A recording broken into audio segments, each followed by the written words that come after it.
Hello. Nice being in Torino again. I did this walk the first time last year. At that time I was a little bit nervous because I thought, isn't that embarrassing to run around and people listen to you and you tell them what to look at? So, and this time I think what helped is this kind of system, that you are not speaking publicly, but kind of privately in a public space. I can only read, in your face is what I'm saying, so I hope once a while I generate a smile. And this time I did the same thing like last year. I think it's a question of seriosity that I visit every individual gallery on the entire fair. I never did it before in my life, right?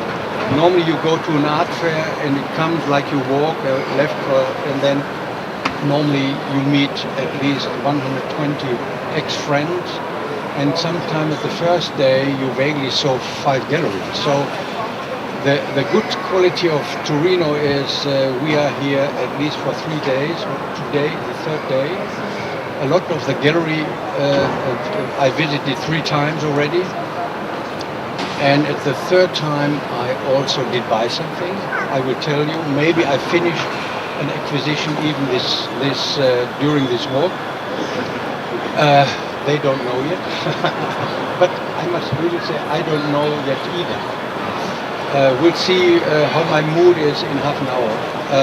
You see how chancy collecting is, and but on the other hand, now more serious, really visiting every individual gallery made me having 2 discoveries, one last year and today, the second this year, of galleries I never heard of. I have no idea where they came from, never met anything, did not hear anything about any artist from that gallery. Last year I did buy something from a gallery we will visit today again, who is now here again. And that's window projects. Last year they were still, I think, solely located in Kyoto, Japan. Gallery owner Baron Ungina, French with a Spanish name, having a gallery in Kyoto. How weird is that? Very welcome. And he is now here, and today I discovered a gallery from Spain. So that will be our whatever venue, I think 5th or 4th. So, and I like to start, and I think it's a quite international little journey. I will go with you to 9 galleries where I all look into things or at things in depth. They all will tell us a little bit about what they are up to. 9 galleries, 5 minutes. I think then it would be already 45 minutes. And I always told them, oh, in 5 minutes I vaguely can tell anything. And I said, listen, television 1:30, right? So you have 3 times as much time. See what you are able to translate in that moment. So I would like you to come with me to Galerie Neg St. Stefan in Vienna. The reason is because we know each other nearly since 30 years. Then, because of differences with an artist, we did not talk to each other for 22 years.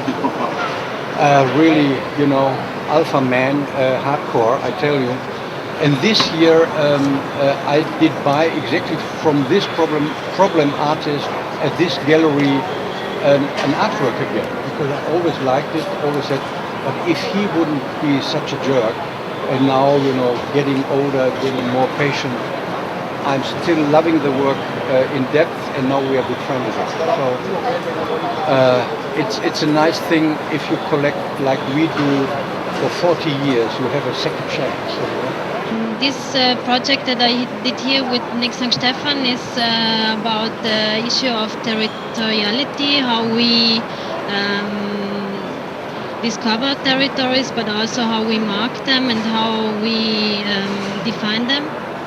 And this work is called Spaceholder. It's pieces that really in 1-to-1 scale are here to occupy the space, but they are not here just for their formal aspect. They are here to occupy the space and leave it free, and in a way also they verhindern. Wie sagt man verhindern? Yeah, they avoid that the third object can be here. So it's something temporal and something in a process for me. And the issue of space holder is also in. It's also one piece is also over there, which you can see maybe later. And this piece was my first piece, space holder piece, and I started in Istanbul, where in front of my apartment there was 2 space holders made by the owner of the house, and in the morning when he left with the car he put these very heavy pieces of concrete and steel, and I really liked that it's something so physical and visually so present that nobody else takes the right to move them. Larger scale and also on a historical and temporal. This is about the territory of our world, and it shows images of the Earth made in the 50s, which was basically a scan made by a satellite, which was turning 2.5 times around himself. And what he made was an image that nobody really understood what it is, and it was discussed if it's a reflection in the ocean or a cloud over the Pacific. And I like these images a lot, and then some years later I found an isolation foil which was made for isolate satellites, but actually it was never used because it's too tiny, and I thought it's nice to bring these different materials together, and I made a 6 print onto this foil. But the 6 print didn't really work out properly, and so the foil got cracks, and I decided it's very nice because this is also in a way an approach and a test. So that's it. So I think the work is very fragile, unfinished, and I think out of that reason, for sure something what has a long life. What for me as a collector always is a very elementary question. You know, how can I judge in the beginning when I see something new that it would stay with me for hopefully my entire life. So what I never get bored of. That would be something what can stay with me a long time without getting bored of it or even upset. So that's a reason why once in a while I think it only happened at the very beginning. I'm collecting now, like I said, nearly 40 years. In the first years that I realized that after 2-3 years something was falling down the wall, kind of emptied, and that and I had not the money situation that I could just put it in storage. So I swapped it, traded it, or sold it, and bought something what I could stay with longer times, and I think that was my personal education. What I like about this work especially is the vagueness, it's like a meteorite, even what really flashes into my collector's life in a way. And I think that will definitely also have a life in our apartment. Not everything in one of our rooms, not everything I'm buying will be on the walls because I can live with it. It's too offensive, too aggressive.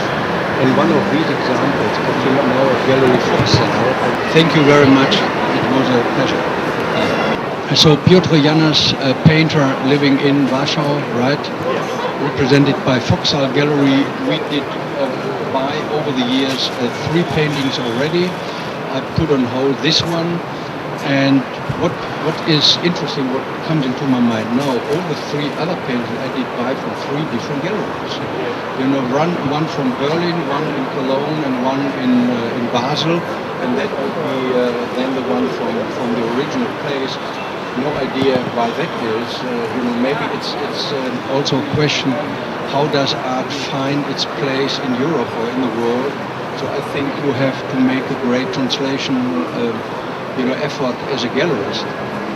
So what I a little bit told about already, because I'm always was questioning myself: should I, would I buy a painting like that? Because it's obviously pretty offensive. I do not say aggressive. It's something what always when I come back again, it really flashes on me. Wow, this is so good, but it's really tough. I can't imagine yet to have that in my living room. Who knows what happens? In case of this artist, he's 42. It was not a quick carriera, like sometimes happen that artists, they are recognized very fast. And I started to work in the end of the 90s with him, and I was impressed after visit in his studio. It was in a kind of very tough part of the city in Warsaw, and he was working in a kind of very traditional way. He had a studio with a lot of paint and with a lot of canvases also on the floor, and he always working. It's a kind of long process to work on the image, and there was a kind of punk attitude in his painting, like a kind of clash of the thing, kind of violence in the process of doing painting. But on other hand, this painter, he's interested in classical music and in writing of Austrian writer Thomas Bernhard. This is kind of idol for him, so there is a certain kind of cynical aspect in his painting, and he's developing the topics around the kind of reference to the surrealism, but also he titled the whole series of painting Geometry and the Myth. So you see in the painting this kind of clash of the geometric forms, like here, and this kind of bloody stains or traces.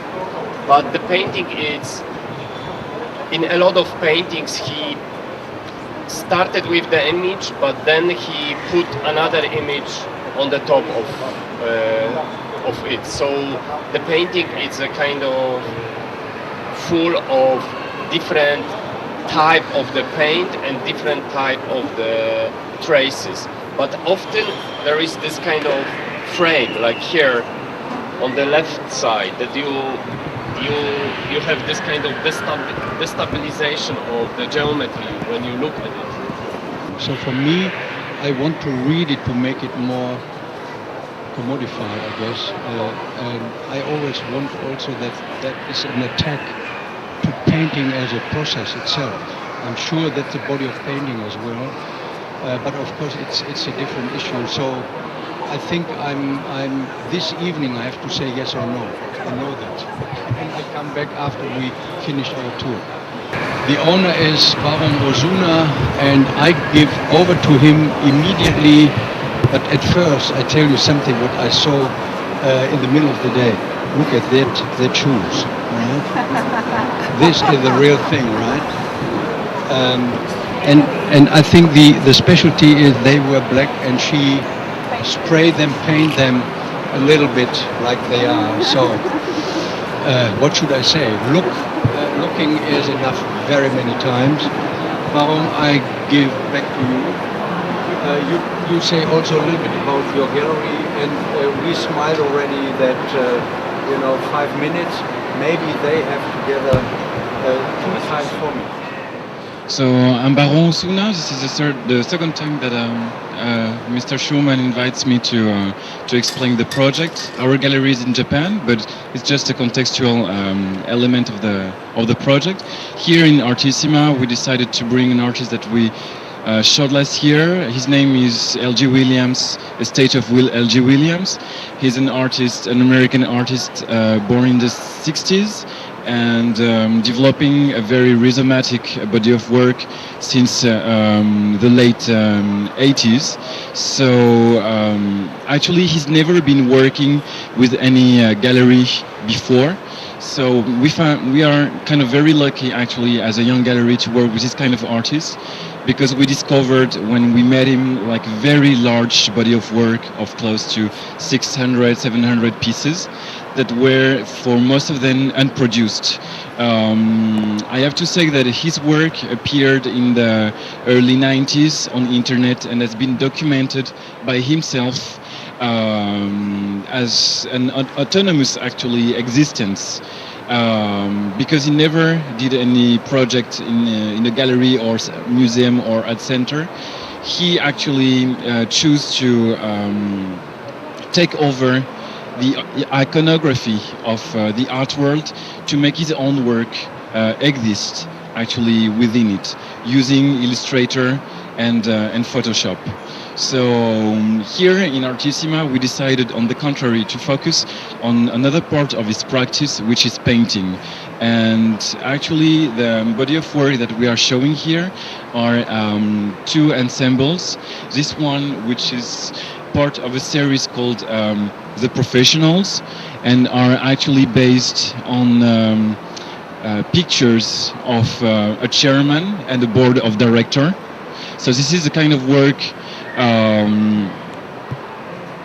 that he's been doing over the last month. So it's very recent, and that we wanted to confront actually to an earlier work. It's from 2009, from right after the crisis. So this work is called Happy People, and actually we can also see it as a comment of what's happening in our world right now. Like this could represent like the 1% of the people and the 99% of the rest of the people.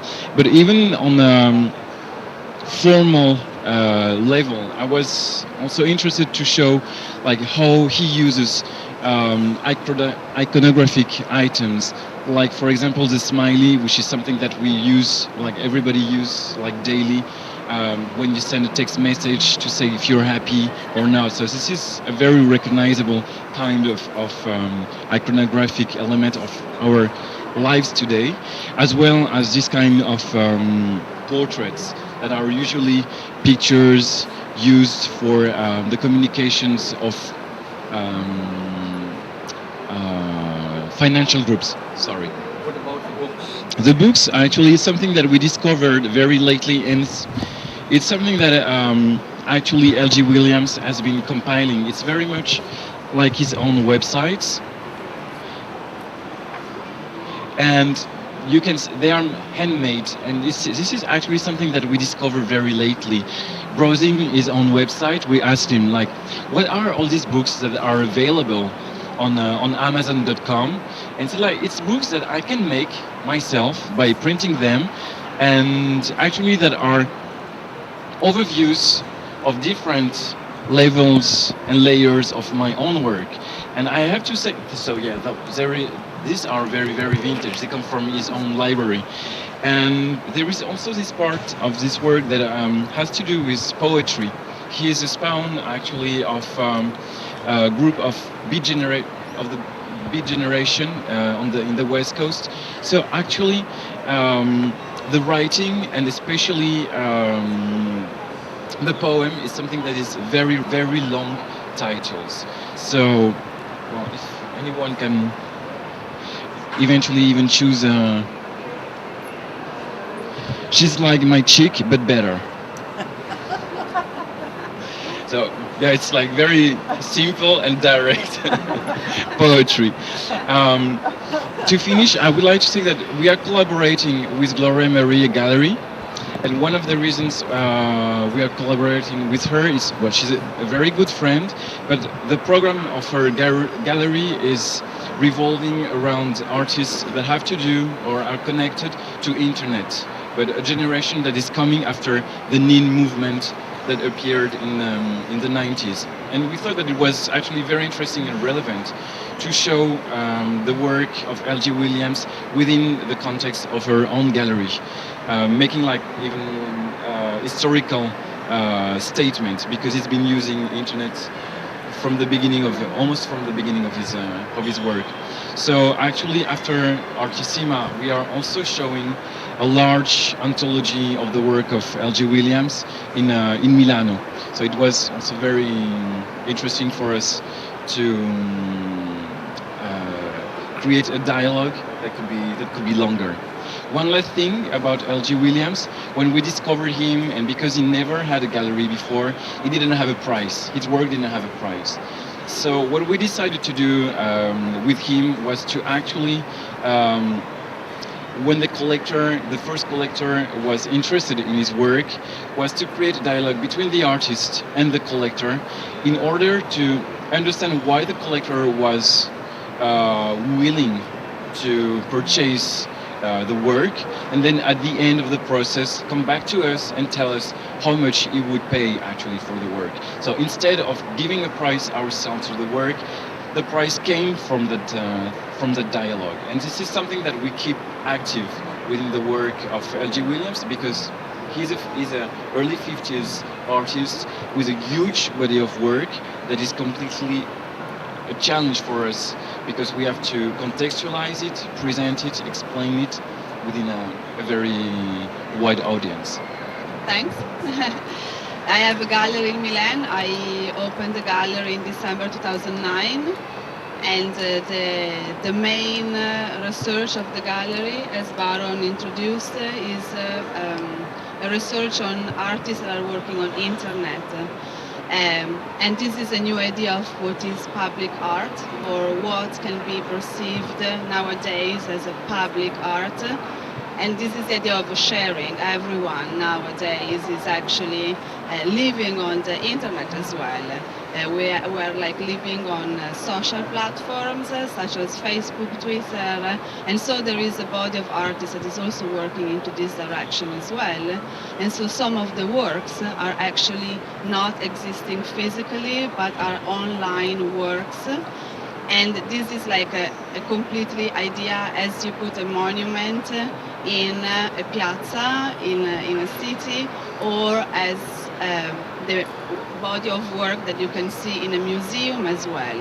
So this is a new idea of public art, and what is happening when a collector is buying one of the websites of the artist or one of the works of the artist is that the name of the collector appears along with the name of the artist, the name of the work, the title of the work, and then there is a collection by, or like a courtesy of, and the name of the collector.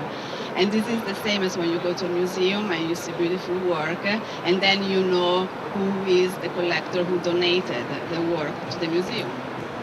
Thank you very much. 5 minutes are gone. Thank you. Bye. This is a solo show of an Italian artist, Francesco Marocco. His work is always related with a certain idea of spirituality and with the history of art. And that's because this is really something that the artists do in his life. So every day he likes to go to museums, to see shows, to read art books. So these things, the history of art, in a natural way, it goes in the work in a way. So he always works mixing painting, drawings, and sculpture. So these different media. The table, is it part of the work? Yes and not, because it's designed by the artist, but he thinks that the work is the sculpture that is on the table, but he studied this display in a relationship with the work, so in part it's part of the work, but... How many space you have at home? Yes, I know. No, but he studied these tables, this display for this, that is really like a show. But the work is sculpture. So if you have a small house, you can have it. I think the work explains itself. Yes, but I think this one you could say a little bit. This work is inspired by a crucifix of Cimabue, the important artist of the 13th century.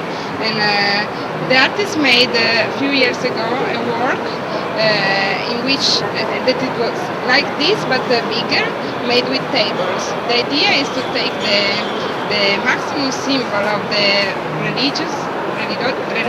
religion and also of the art, and make it with an object that is related with real life, with daily life, like a simple wood table.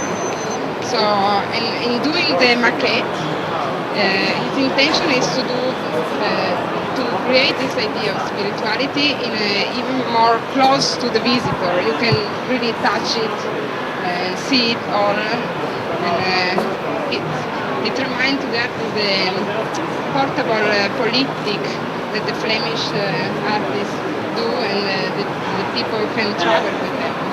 So the idea is to think of spirituality, but in a real way. Thank you very much. I like very much to make a photograph of the ears while we are suddenly listening to art. And I made a visual with an organ palette. Also very fascinating things. Norma, thank you very much. I think you have an opening tonight in your gallery. Of course, everybody will come if they haven't already. Yeah? Yes. Thank you very much. We go. So this is a gallery also I got known to when we were the first time 5 weeks ago in Warsaw. I was very impressed seeing the amazing positive energy in that city. At every corner you can feel that something is starting with a very sophisticated knowledge as a background. And so I was very pleased to see that the two of them also had a booth here in Artissima. Again, something I never could believe to find something in an art fair in Germany. I think what I find amazing about this, I knew already a little bit about them without knowing that I knew something, because you know, they also make an amazing art magazine, Pictogram, and by chance I saw that magazine laying in his office with a cover of a little painting by Piotr Janas, which we own. It's hanging in my office. And so I asked him to sign the magazine. I was more interested in him signing the magazine than the artist, you know, because he was making this really available. So thank you very much for that. Also, a little detail, what really is renewing the presentation of art. Look at the really genius way he covered this vitrine. You know, I think with a glass, I mean it really serious, that with glass would look really much too pompous, you know, too pretentious and too overdone. I think just to have the creativity to cover it here with this material, it's so right, and exactly this mood and feeling you find everywhere in Warsaw. That was my impression. That's the reason why it's so loud. My name is Michał Woliński, and I'm owner of Pictogram, which is a non-profit organization based in Warsaw. And this is Marta Kołakowska, owner of Leto Gallery. We share the same building in Warsaw. So in one building there are two institutions. And in April this year we decided to make an exhibition, two exhibitions of Leszek Knafleski, and we've got a different relationship with Knafleski and his works, because I was doing an exhibition called I Could Live in Africa about Polish 80s, and I was doing research about art from the 80s. And Marta is representing young artists, young Polish artists, and few of them are students of Leszek Knafleski. So this is a solo show of Leszek Knafleski. He was active in the early 80s. At the beginning, he was at the late 70s and beginning of 80s, he was a member of a punk band. He was a drummer. And then he was a co-founder of a group called Collezionista, because in the 80s there was martial law and there was a crisis, and it was a communist period, and artists left in official institutions, and they but especially young artists, they wanted to express themselves. So they created groups to had a better opportunity to make his exhibitions and projects.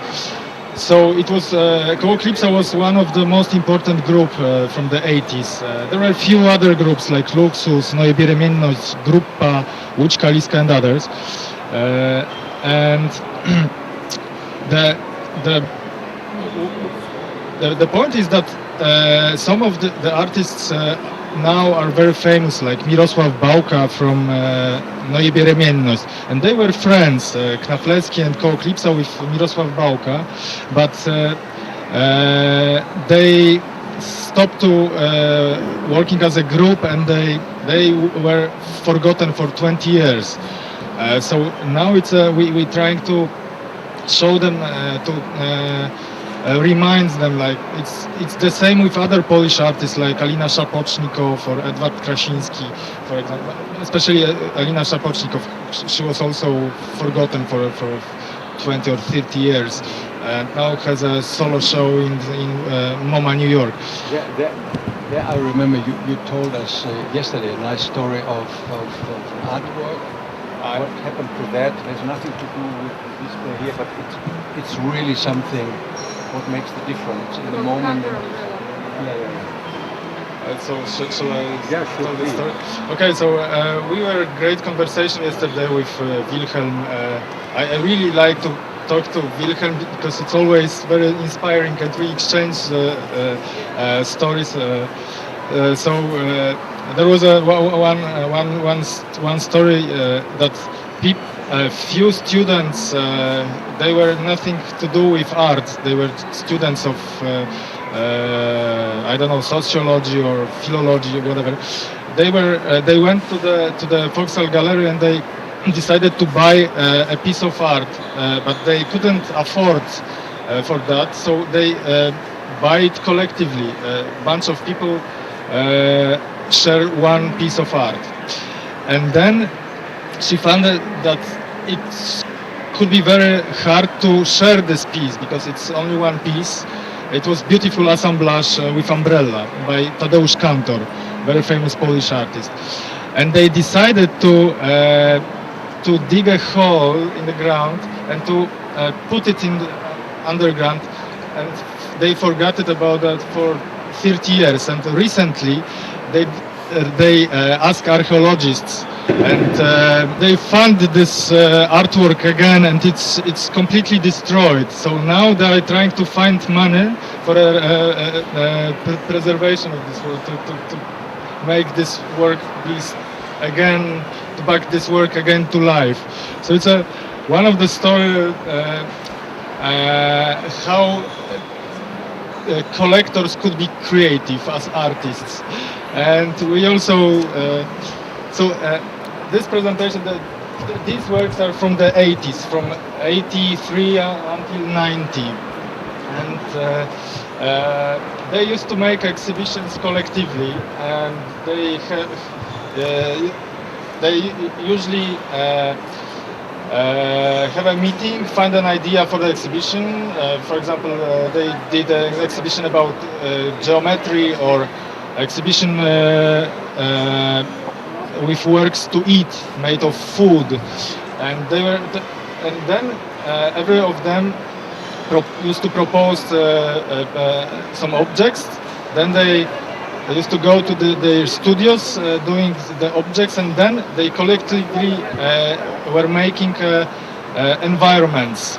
It was a like entire piece of art with sound or with smell. I think we call it even Gesamtkunstwerk, right? Yes, exactly. Yeah. I think this is something also what is still today very interesting. Who is the author? Owning of authorship, or in this collector group, who's owning something about ownership, and translating, the possibility of owning art in a very sensible way, because you own maybe a physical part of something, but the real art is belonging to everybody in the world. Maybe that's a good Schlusswort. Thank you very much. See you soon. I hope so.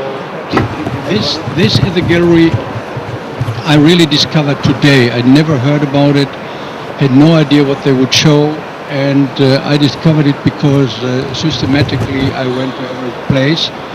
Because of here, the Collectors Walk, we had a coffee over there, and then I saw this. And this afternoon I did buy this piece. It's interesting to see what was done. It's a book called 10 Years Museum for Modern Art from the Frankfurt Museum. And what the artist did was heißt Schmirgelpapier on sandpaper, he erased all the images, and that's the volume of what he erased, right? You can flip through the book, and I think that is something. I think my ambition now starts to be to show that work in Frankfurt, in that museum someday. But as a loan, not as a gift, right? We'll see what it means. But anyway, that's a second step already in an interesting way.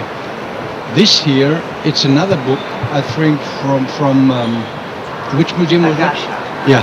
Barcelona. Yeah, Barcelona, and also erased. Also, the names and the titles are leftovers, and all the sandpaper fragments, which were colored from, erasing all the color photographs, he put together again, and those are these frames, right?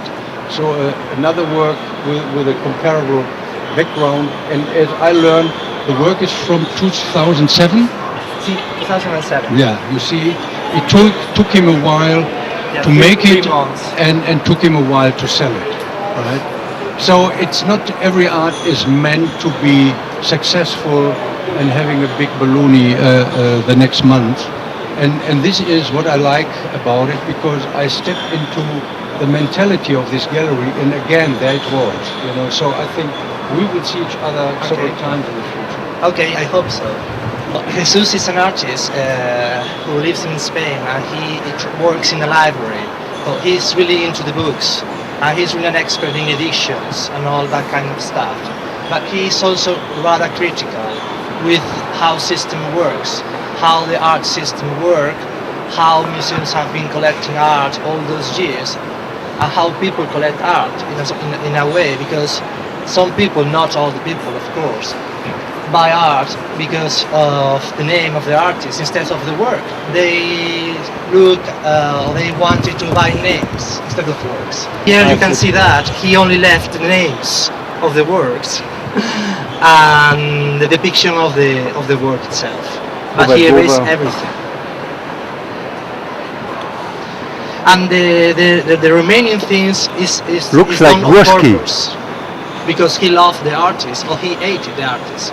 Here I think there is a work which is only left the plinth of the work, not the work. And it's quite tactile at the same time. So he's especially interested in society, in how system works, as I said before, and also politics. So he's also always questioning the system and how it is ruled by the people and by power. And he's the main point of his work. And I think it's a little bit that. What I also find amazing, how I think a friend of yours who is an architect Yes. Created this page just to show that work. Yes. I think this also very, very nicely done. So that translated immediately differently. I think these are two posters. I asked several times, what do you mean with poster? That's the canvas. So in a museum in Prague, they make poster or kind of reproductions of work in the museum, of course on canvas, I think to take home, just a merchandising thing. And here is also those. So you see, what you see is what you know and not what you really look at. Maybe that translated already what we should know. Maybe you look carefully again at Yes. these. What we did not say, here from the material ripped off or sanded off, he remade oil paint again. He took this powder, mixed it up with the thing, and this is so it's like a a full cycle of circle, art, yeah. like in real life, from dust to dust. Thank you very much. Welcome. No, this is No, that's another one. But maybe you say also something to that. Because This it's is also a a remarkable piece. work from an artist from Honduras, which is called Adán Vallecillo. In Honduras there is a beer which everybody drinks, which is called Salvavida, which is like translating into English like lifeguard or something like that. So Honduras is the most violent country in the world, and they are all drinking Salvavida, which is kind of contradiction. So he scratched the tin and he only left in one tin Salva and in other tin Vida. So the piece was already made. But also we, verbildet from art history, we think of course immediately at Jasper Jones, to beer boxes, to beer cans. Okay, this entire section, Back to the Future, is unique in the art fair world, and I find it very interesting and impressive to make discoveries in a full range of possibilities, which normally we have never any access to. I give you just two examples. This is one, Maria Lasnik and Valley Export on the other row. I think it's really worth to look at all these places. It's very, very interesting to make many, many little discoveries. Maybe, Mrs. Boss, you can tell a little bit what made you show this group of works. I think you showed it already years ago. Yeah. And you own all these, or they are not on commission, right? No. Right.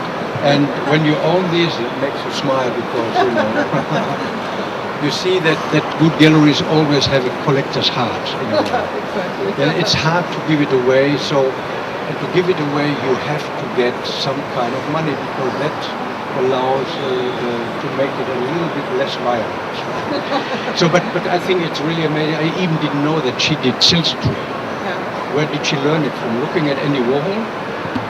No, Maria Lasnik was living was grown up and studied in Vienna, and then her work wasn't so much estimated, or maybe only by the Austrians, and so she decided very early first to go to Paris for nearly 10 years, and so she was there in the 60s. I think she went there 61 or 62, and she was very good friend with Paul Celan and people like that, and Pierre Restani wrote about her, but otherwise nobody has had much interest in her work in Paris, which you can imagine if you know what she's doing. And she made paintings at that time, and then she decided to go to New York, because New York was the time and was an exciting city. And so, but even there nobody cared about her work, and so she decided to learn something, and it was a time of Warhol, and so she went to learn silkscreen printing, and she went to Pratt Institute, and she came there and she did everything herself. She made the frame, the screen, and then also she transferred ideas or even drawings she had made before. She transported into that technique, and she had great fun, but she never did an edition.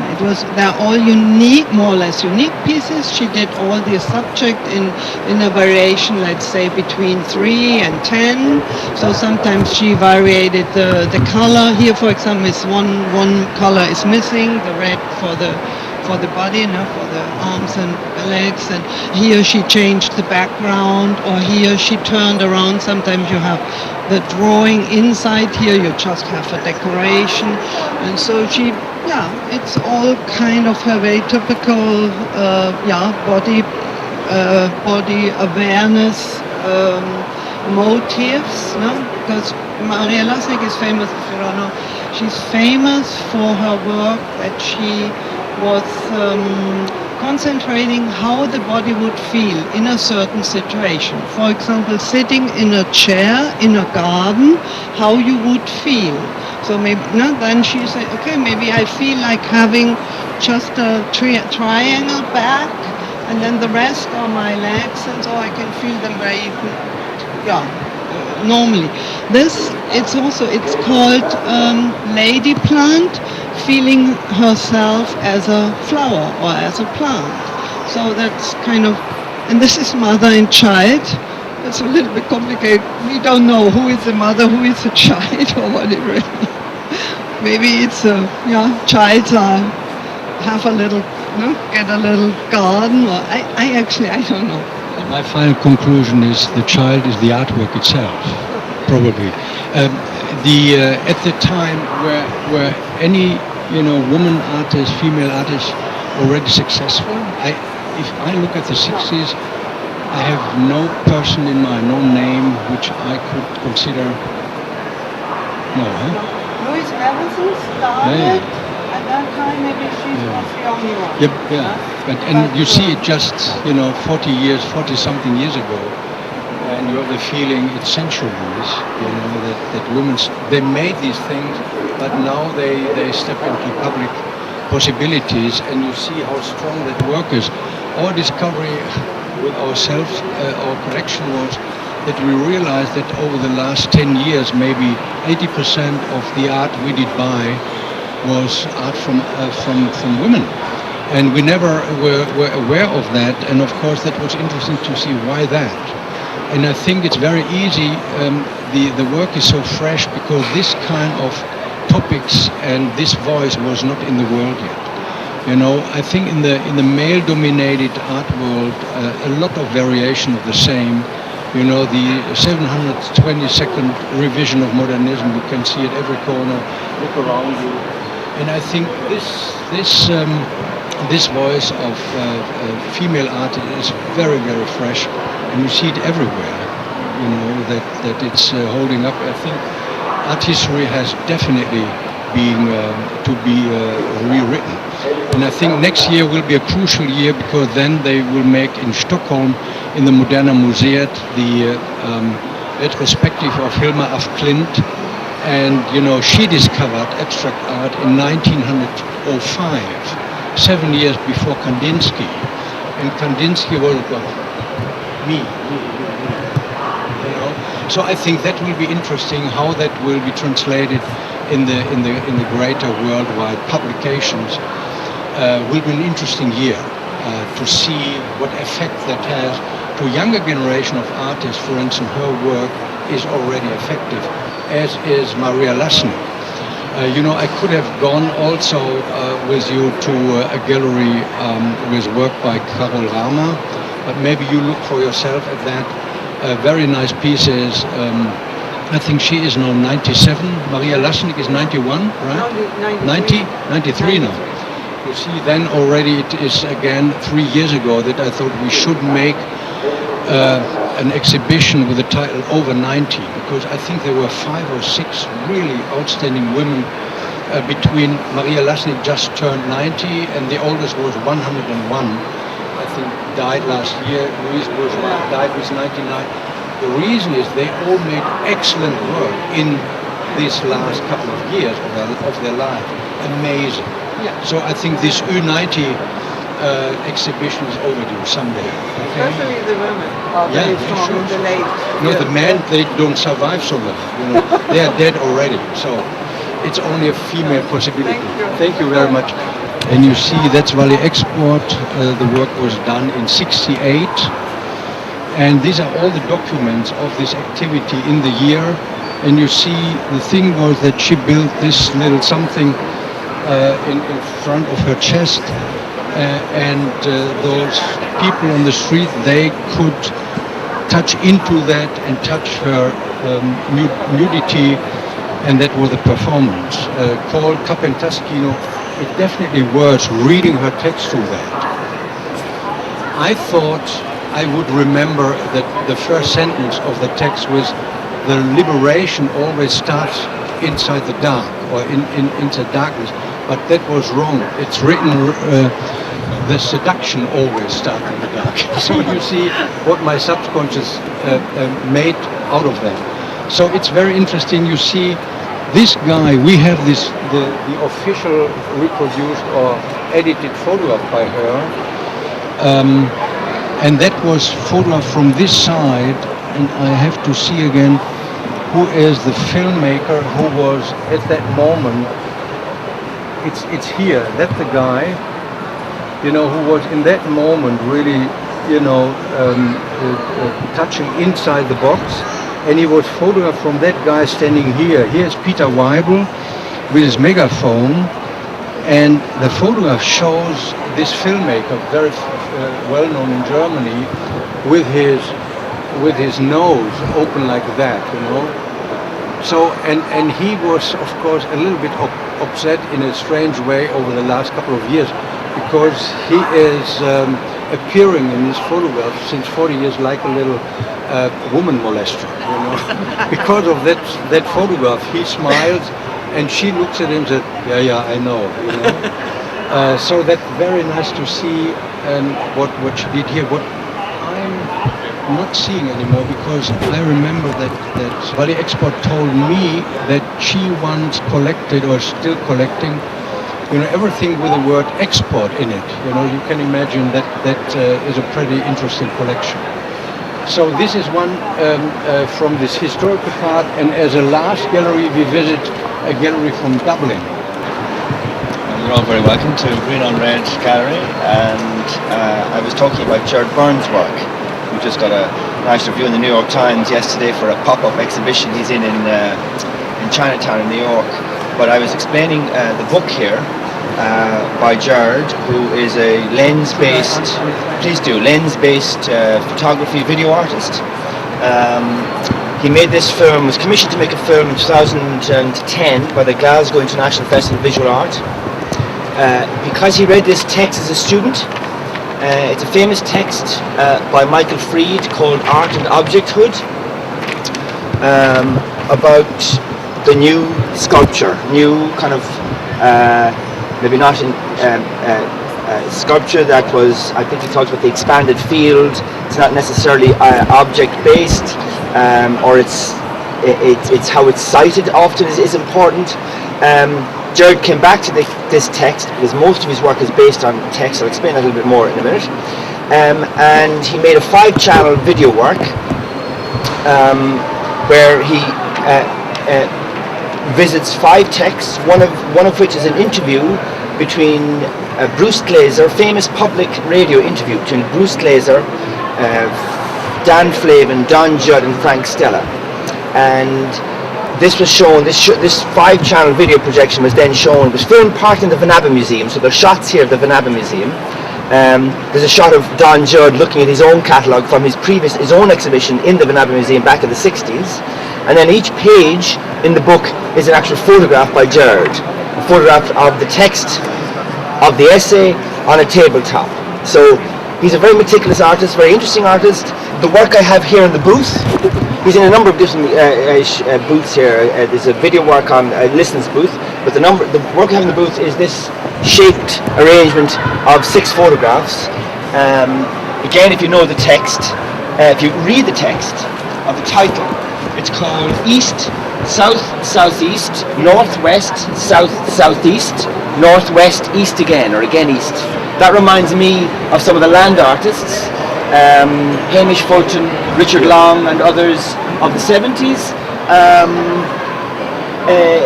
In the title, he's describing a journey he's made, maybe a walk he's done many times actually, in and around Loch Ness, which makes you think then of 1930s. Loch Ness became a famous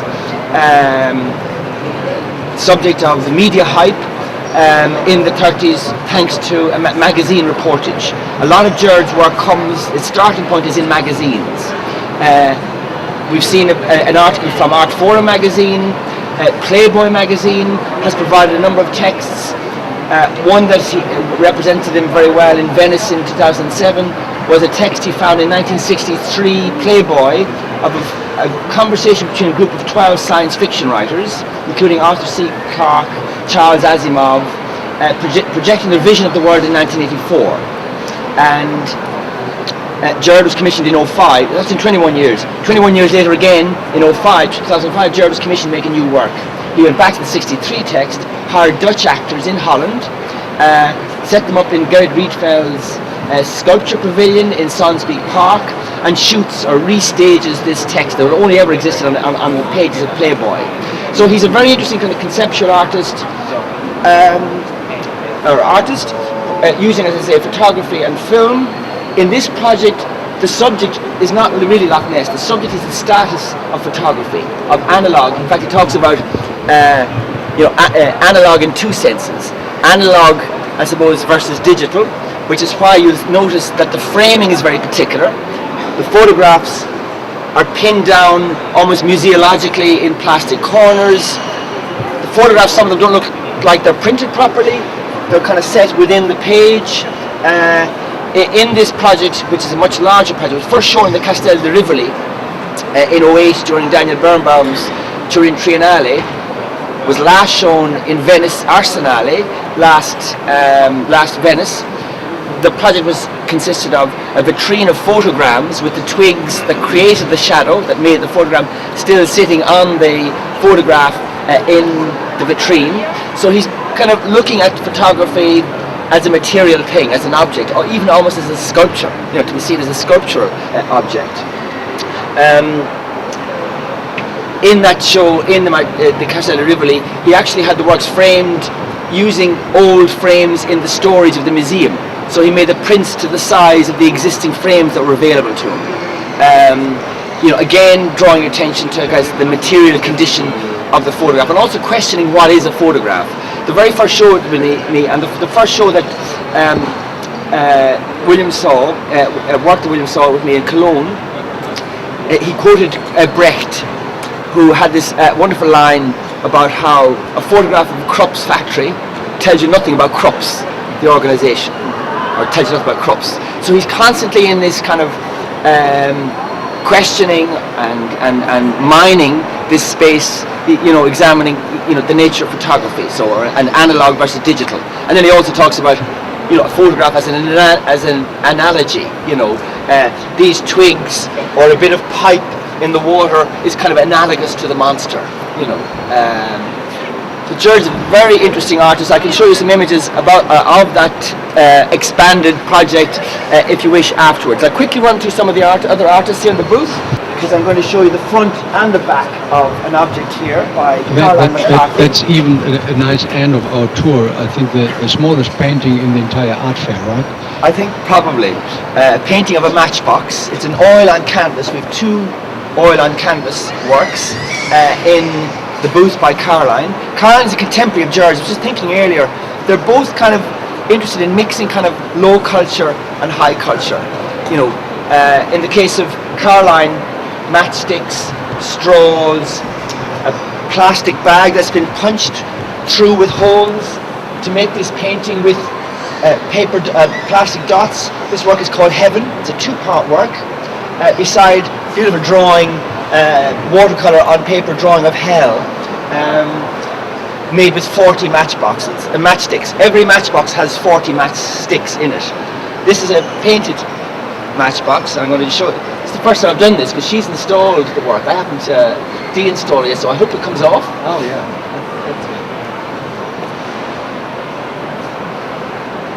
Nice performance.